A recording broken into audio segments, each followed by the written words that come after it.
لو مش هتزرع مجدول بنت جوره بالطريقه ديت يبقى حرام عليك. السلام عليكم ورحمه الله وبركاته. احنا النهارده بنزرع 500 مجدول بنت جوره. دي الاحجام اللي بتنزرع. اكسر عم على دي الاحجام اللي بتنزرع.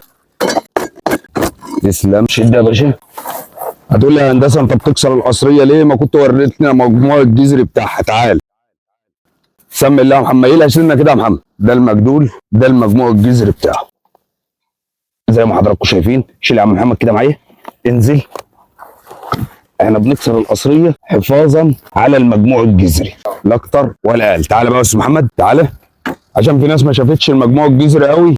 خليك معايا دقيقه واحده. ادي فسيل، ادي 2، ادي 3، ادي 4، ادي 5، 6 صغيره، دي 6.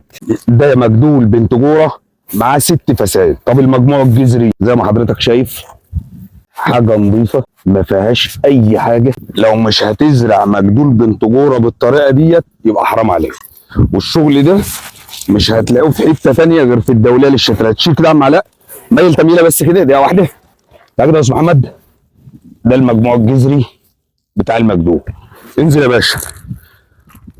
نخله في الحجم ده معاها 6 فسائل. لو لسه ما زرعتش مجدول او حابب تزرع مجدول تقدر تنورنا في الدوليه للشتلات. تقدر تتواصل على الارقام الموضحه. كل سنه وحضراتكم طيبين، والسلام عليكم ورحمه الله وبركاته.